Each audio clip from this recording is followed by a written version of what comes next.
নমস্কার সবাইকে। আমি Payel Chakraborty. Welcome to my channel nursing classes in Bengali. তো আজকে আমার মূলত যে আলোচনার বিষয় সেটা রেখেছি যে 2025 সালে যেসব ক্যান্ডিডেটসরা মানে রিক্রুটমেন্টের জন্য ইন্টারভিউ দেবে, তো সেই সব স্টুডেন্টসদের কাট অফ মার্কস কীরকম কী হতে পারে সেই বিষয়ে।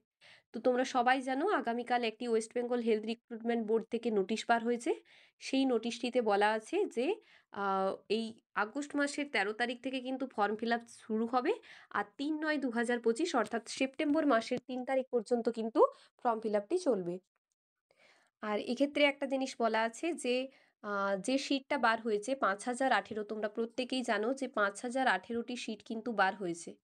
এই সিটটি কিন্তু ওয়েস্ট বেঙ্গলের ক্যান্ডিডেটস বলো দুটো ব্যাচের জন্য সাফিসিয়েন্ট নয়। সেখানে আবার বাইরের স্টেটের স্টুডেন্টরা আছে, তারাও বলবে তাহলে আমরা কোথা থেকে কি করব, কারণ শুধুমাত্র এইচএসের নাম্বার দিয়ে বেসিক্যালি এটা হচ্ছে, প্রায়োরিটিটা এইচএসের নাম্বারটাই বেশি পাচ্ছে, তার সাথে কিন্তু এক্সপিরিয়েন্স, এই দুটো জিনিস।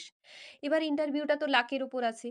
তাহলে যে ব্যাপারটা দাঁড়াচ্ছে যে এই 5018টা সিটের মধ্যে কিন্তু কতগুলো অ্যাপ্লিকেশন ফর্ম সেখানে ফিল আপ হচ্ছে, আগে কিন্তু আমাদের West Bengal health recruitment board সেটা দেখবে।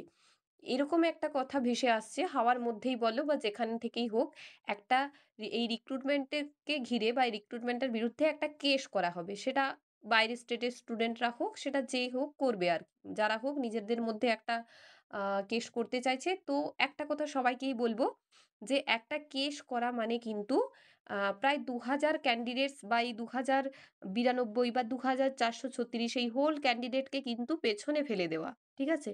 কিন্তু সত্যি কথাই তারা যেহেতু নিজেরা পাচ্ছে না, পাবে না, বা তাদের কাছে সেই অপশনসটাই নেই যে তারা কিভাবে পাবে সেটাই তারা খুঁজে পাচ্ছে না। তাহলে তাদের ক্ষেত্রে যেহেতু আর কোনো অপশন নেই, তাহলে তারা সেই জিনিসগুলো নিজেদের মতো করে ভাবতে পারে। তাদের ভাবনাতে কিন্তু কেউ ব্যাঘাত ঘটাতে পারবো না আমরা। তারা কিন্তু ভাবতেই পারে, আন্দোলন করার কথা ভাবতেই পারে। তারা আন্দোলন করুক, আন্দোলনে সফল হোক, এইটুকুই চাই।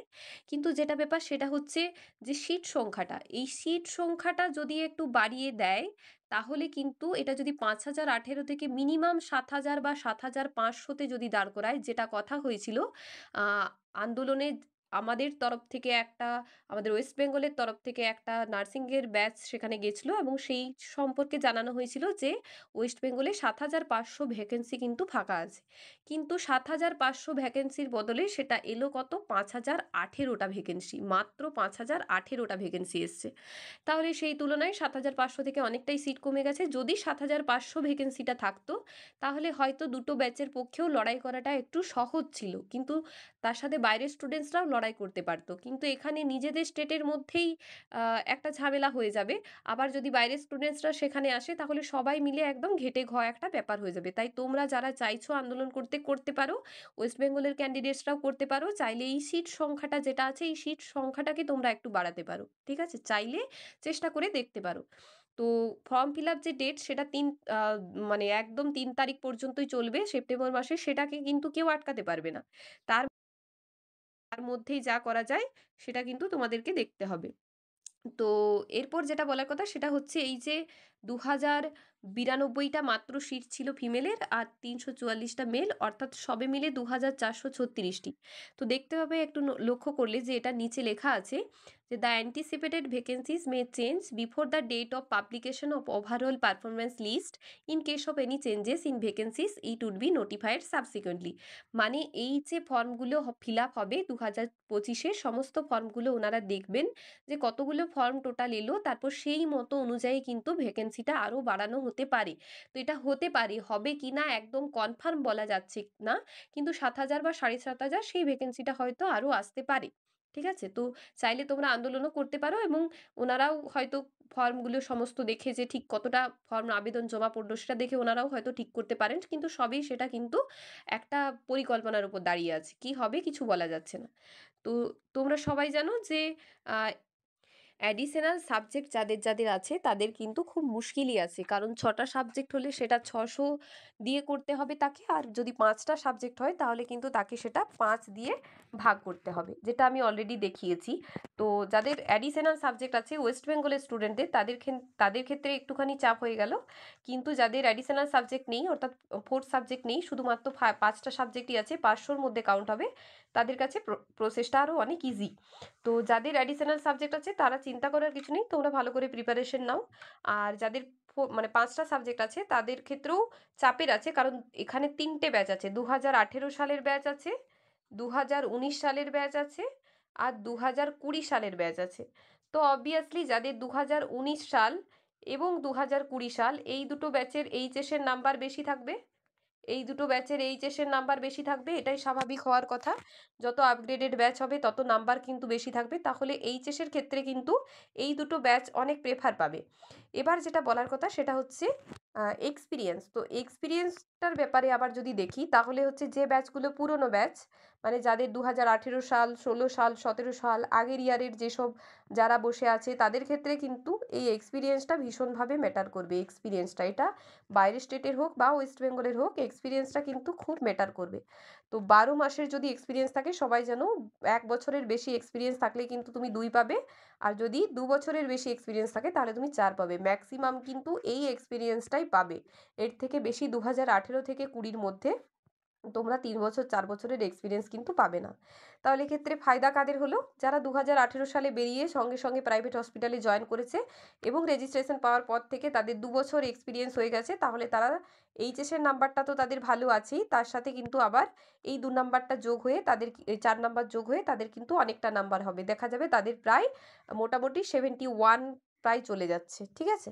তাহলে যারা প্রাইভেট হসপিটালে 2 বছর করে এক্সপিরিয়েন্স করেছো তাদের ক্ষেত্রে অনেকটা ইজি এই রিক্রুটমেন্টে। প্রাইভেটের ক্ষেত্রে যারা 2 বছর করে করেছো প্লাস এইচএসের নাম্বার ভালো আছে, তাদের ক্ষেত্রে পাওয়াটা কিন্তু অনেকটা ইজি।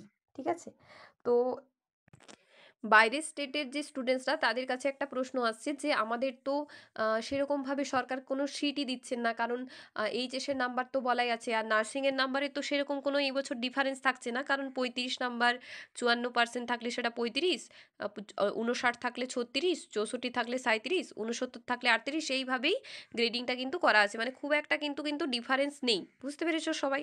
তাহলে এটার উপর বেশ করে কিন্তু খুব একটা মার্কসের হেরিফেরি হবে না কিছু, যা হবে পুরোটাই ওই এইচএস তার সাথে ইন্টারভিউ আর এক্সপিরিয়েন্স ওটার মধ্যেই হবে। এবার যেটা বলার কথা সেটা হচ্ছে এইটা কিন্তু বাইরের স্টেটের যে স্টুডেন্ট তাদের কিন্তু মার্কসটা অনেক ভালো থাকে, তো সেইটার জায়গাটাতেই এরকম একটা অবস্থা করা আছে। কিন্তু ওয়েস্ট বেঙ্গলেরও অনেক স্টুডেন্ট আছে যাদের নার্সিংয়ে নাম্বার ভালো আছে, তারাও এই জায়গাটাতে সাফার করবে। কিন্তু যেটা বলার কথা সেটা হচ্ছে এইচএসের নাম্বারটা আমাদের ওয়েস্ট বেঙ্গলের স্টুডেন্টদের কিন্তু সবারই মোটামুটি ভালো আছে, তাহলে সেক্ষেত্রে তাদের একটা পাওয়ার মানে চান্সটা অনেকটা হাই বাইরের স্টেটের তুলনায়। আর যদি কারো এক্সট্রা করে ডিপ্লোমা করা থাকে তাহলে তো তার ভালো, এটা বিশেষ করে বাইরের স্টেটের যারা আছো তাদেরই এটা ম্যাক্সিমামের করা থাকে। তো এই ডিপ্লোমাটা যেটা যাদের থাকবে তারা অবশ্যই চাকরি পেয়েই যাবে, ধরে নিতে পারো। ডিপ্লোমা প্লাস এক্সপিরিয়েন্স 2 বছর থাকতেই হবে, তাহলে তাদের ক্ষেত্রেই চাকরি পাওয়াটা অনেকটা ইজি হয়ে যাবে। আর অসুবিধা কাদের হবে? যাদের মোটামুটি অ্যাডিশনাল সাবজেক্ট আছে, কোনো এক্সপিরিয়েন্স নেই, সেই সব সবার ক্ষেত্রে প্লাস এইচএসের নাম্বারটা একটু কম আছে, তাদের ক্ষেত্রে কিন্তু প্রচণ্ড অসুবিধা হবে এই যে সিস্টেমটা করা আছে এই সিস্টেমটাতে। তাহলে এবার বলি যে কাট অফ যে জিনিসটা, সেই কাট অফটা কীরকমভাবে আসতে পারে এই বছর। তো প্রথমেই দেখো আমি একটা কাট অফ করেছি জেনারেলের কাট অফ। তো আমি জেনারেল প্রত্যেকজনকে আমি 90% করে, কারণ আমাদের যে ওয়েস্ট বেঙ্গলের যে ক্যান্ডিডেটসরা তাদের কিন্তু জেনারেলদের 90% করেই থাকে, প্রায় 90, মানে 2018 সালে যাদের ছিল তাদের 90% করেছিল, 2019 সালে যাদের ছিল তাদের 91-2, আর 2020 সালের যাদের আছে তাদের 93-4-5, এই রকমের মধ্যেই লিমিটেড আছে। তো জেনারেল যারা আছে তাদের 90% করে যদি থাকছে তাহলে সেইভাবে কীভাবে কাট অফটা হচ্ছে একটু দেখে নাও। সেক্ষেত্রে কিন্তু 90% থাকলে তার 450 নাম্বার থাকছে। 450কে আমরা 5 দিয়ে ভাগ করলে 90% পাচ্ছি। সেই 90%-এর যদি 30% আমরা বার করি তাহলে সেক্ষেত্রে হয়ে দাঁড়াচ্ছে কত? সংখ্যাটা 27%।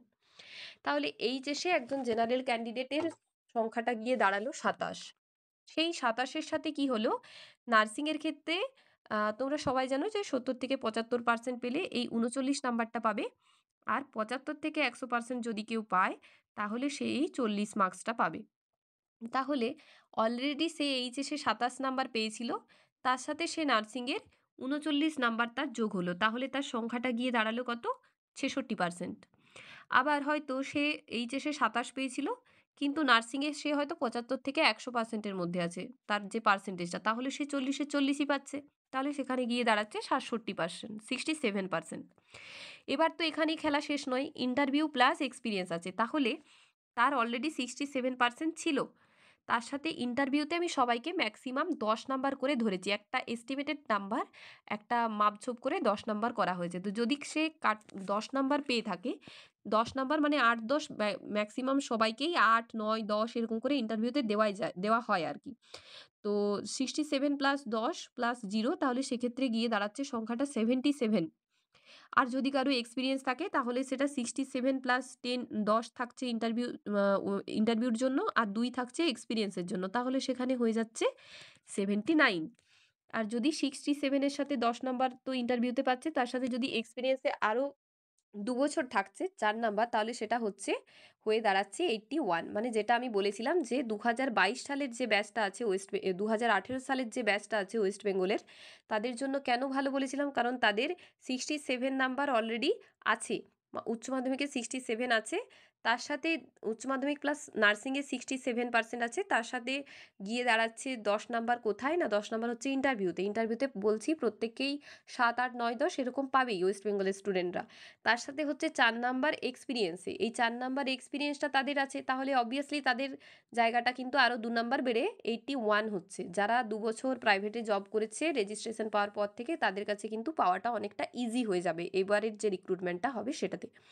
তাহলে টোটাল হয়ে কি দাঁড়ালো, যে জেনারেলের ক্ষেত্রে কাট অফটা যেতে পারে 79 থেকে 85 পর্যন্ত।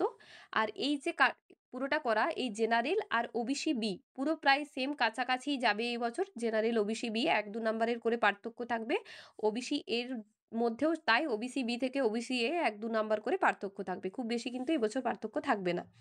তাহলে জেনারেল আর ওবিসিদের জন্য প্রায় সেম এই নাম্বারটাই থাকবে। মেনলি হচ্ছে জেনারেলদের 79 থেকে 85 এর মধ্যে কাট অফটা যাবে, আর ওবিসি বিদের তাদের 77 থেকে 82 বা 83 পর্যন্ত কাট অফ যাবে।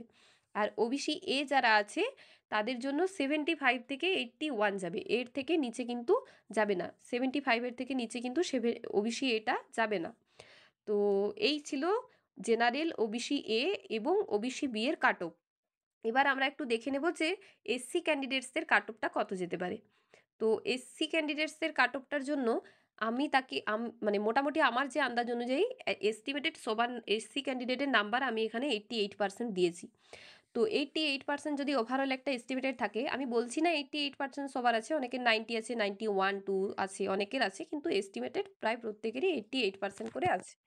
তাহলে এই 88% যদি আমরা 30 দিয়ে ভাগ করে বের করি, 88 ইন্টু 30/100, তাহলে সেক্ষেত্রে আমরা পেয়ে যাচ্ছি কত, 26.4%। এই 26.4%, যেটা জেনারেলের ক্ষেত্রে হচ্ছিল 27, সেটা এসসি ক্যান্ডিডেটদের 26.4 বা 25 এরকমই আসবে, এর কমে কিন্তু আসবে না। মানে 2 নাম্বার এইচএসের নাম্বার থেকে 1-2 নাম্বার হয়তো এসসি ক্যান্ডিডেটসরা কম পাচ্ছে, তাহলে 25 বা 26 হচ্ছে।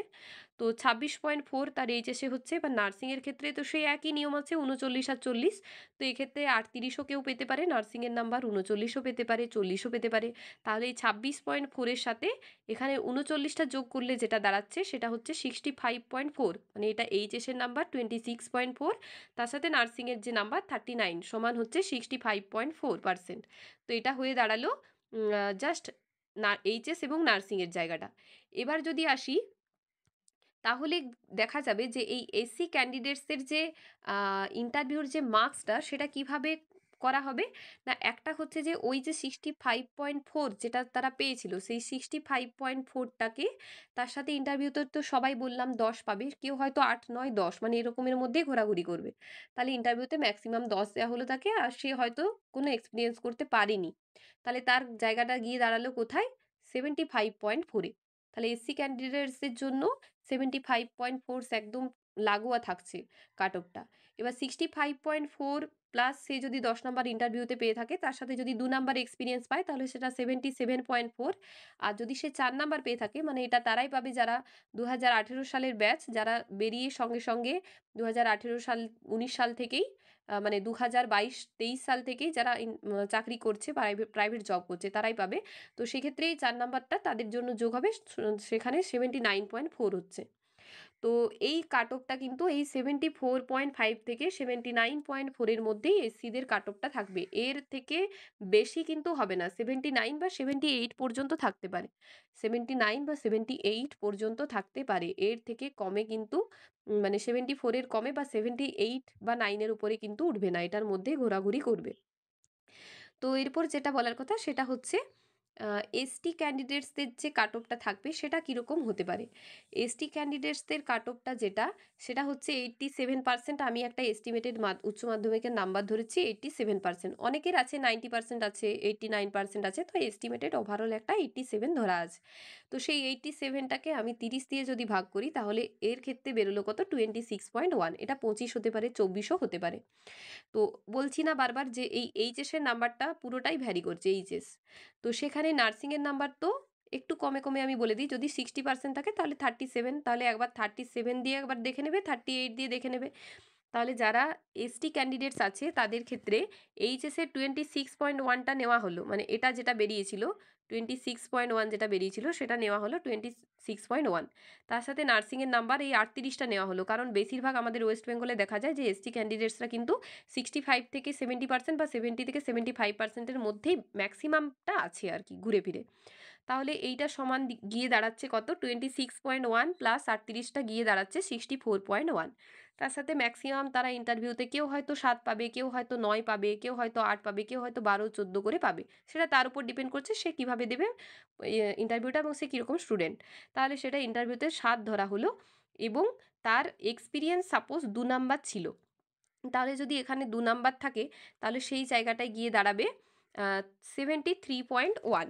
যদি তার কোনো রকম কোনো এক্সপিরিয়েন্স না থাকে, নার্সিংয়ে এক্সপিরিয়েন্স যদি না থাকে তাহলে সেই জায়গাটা গিয়ে দাঁড়াচ্ছিল কত 71.1। যদি 2 নাম্বার এক্সপিরিয়েন্স থাকে তাহলে 73.1। আর যদি 4 নাম্বার এক্সপিরিয়েন্স থাকে, এটা 2 হবে না, এটা 4 হবে, তাহলে সেখানে গিয়ে দাঁড়াচ্ছে 75.1। তাহলে ওভারঅল তোমরা দেখতে পাচ্ছ যে এসটি ক্যান্ডিডেটসদের যে কাট অফ মার্কস সেটাও কিন্তু 69 থেকে 75.5 এর মধ্যেই আশেপাশে ঘোরাঘুরি করবে। মানে মেন হচ্ছে 68 থেকে 74-5 এরকমের মধ্যেই থাকবে, এর থেকে বেশি কিন্তু নামবে না বা এর থেকে বেশি উঠবেও না, 74-5 এরকমের মধ্যেই থাকবে। তো এই বছর যেটা বলার কথা সেটা হচ্ছে সবারই কাট অফ কিন্তু হাই থাকবে, কারণ যারা একদম ভালো এইচএসে রেজাল্ট করেছে প্লাস এক্সপিরিয়েন্স আছে তাদের জন্য এইটা অনেকটা ইজি হলো। কিন্তু যারা বাইরের স্টেটের স্টুডেন্টসরা আছে তাদের জন্য অনেকটাই দুঃখের বিষয় যে এইচএসের নাম্বারটা ভালো না থাকলে অথবা এক্সপিরিয়েন্সটা না থাকলে তারা কিন্তু এই যে মানে রিক্রুটমেন্টটা এটাতে বসলেও তারা কিছু করতে পারবে না। তো এবার যারা ভাবছে কেস করব তাদের ক্ষেত্রে কিন্তু একটা কথা বলে রাখি, এই প্যানেলটা আরও যদি পিছিয়ে যায় তাহলে সেক্ষেত্রে কি হবে বলো তো, নিজেদেরই অসুবিধে হবে। আরও একটা দুটো ব্যাচ রেজিস্ট্রেশন পাবে, আর নতুন যে ব্যাচগুলো বেরোচ্ছে সেই ব্যাচগুলো কোনো জায়গায় কোনো সুযোগ সুবিধাও পাবে না। যতক্ষণ না পুরনোরা বেরিয়ে যাবে নতুন ব্যাচটা কিন্তু কোনো সুযোগ সুবিধা পাবে না। তাহলে বুঝতে পারছো জেনারেলের যে কাট অফটা, জেনারেল আর ওবিসি বি এর জন্য কিন্তু ওই একই রকমভাবেই 2-3 নাম্বারের একটা ডিফারেন্স থাকছে, মানে 77 ওবিসি বি থাকছে, 79 জেনারেল থাকছে, আর ওবিসি এটা আরও 2 নাম্বার কমে 75 হচ্ছে। এর থেকে বেশি কিন্তু কমবে না। 75, 76 ওবিসি এরকমই যাবে, 74, 75, 76 এটার মধ্যে ঘোরাঘুরি করবে। আর জেনারেলের কাট অফটা যাচ্ছে 79 থেকে 85। এই 85টা একদম এস্টিমেটেড নাম্বার, এর থেকে বেশি উপরে আশা করছি উঠবে না, 84, 85-এর মধ্যে ঘোরাঘুরি করবে।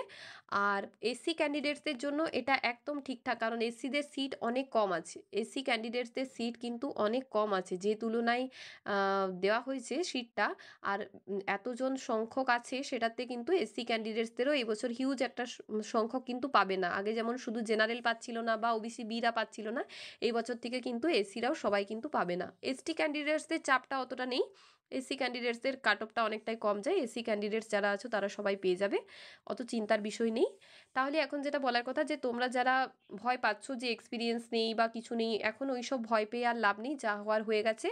তবে একটা জিনিস ভালো যে পেছনে যেসব তোমাদের সিনিয়র ব্যাচগুলো বসে আছে সেই ব্যাচগুলোর কিন্তু অনেকটা সুবিধে হয়েছে, তারা কিন্তু এক্সপিরিয়েন্সটার মাধ্যমে সেই ব্যাচগুলো কিন্তু পুরোটা ক্লিয়ার হয়ে যাবে। নতুনদের জন্য একটু কষ্টকর, কিন্তু 2020 সালের যে ব্যাচটা আছে, 2020 সালের ব্যাচটার জন্য কিন্তু একটা দারুণ অপরচুনিটি এই ইন্টারভিউর মাধ্যমে পুরোটা কিন্তু জায়গাটাকে করে নেওয়া।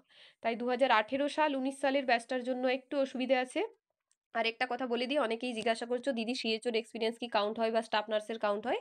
তো সিএইচওর এক্সপিরিয়েন্স দেখবে গভর্নমেন্ট ইনস্টিটিউশন থেকেও লেখা আছে, তো গভর্নমেন্ট ইনস্টিটিউশন মানে কোথায় হবে? নিশ্চয়ই ওটা সিএইচও বা স্টাফ নার্সই হবে। তো সেই সিএইচও বা স্টাফ নার্স, এনইউএচএম, আরবানের সেই এক্সপিরিয়েন্স সার্টিফিকেটগুলো তোমরা তুলে নাও, 2 নাম্বার করে কিন্তু ওটাতে থাকবে, 2 নাম্বার করে পাবে। সেই দুটো তুলে নাও। আর যারা যারা প্রাইভেটে আছো, প্রাইভেট থেকেও যারা আছো দু বছর, 1 বছর বা 2 বছর, সেই 2 নাম্বার বা 4 নাম্বারের জন্য তোমরা সার্টিফিকেটগুলো তুলে নাও। আর 3 তারিখের পর থেকে কিন্তু আর কোনো এক্সপিরিয়েন্স কাউন্ট হবে না, 3 তারিখ পর্যন্তই এক্সপিরিয়েন্স কাউন্ট হবে। তো ঠিক আছে, আজকের ভিডিওটা এই পর্যন্তই রইলো। দেখা হচ্ছে নেক্সট ভিডিওতে। যদি কোনো কিছু কোশ্চেন থাকে আমাকে জানাতে পারো কমেন্ট করে, বা আমার চ্যানেল আমাকে পার্সোনালিও বলতে পারো, কিন্তু এখন আমার অতটা সময় নেই হাতের মধ্যে, তোমরা ওই কমেন্ট করেই জানাবে। আর আমাকে পার্সোনালি কেউ কিন্তু মেসেজ করবে না, পার্সোনালি কেউ মেসেজ করবে না।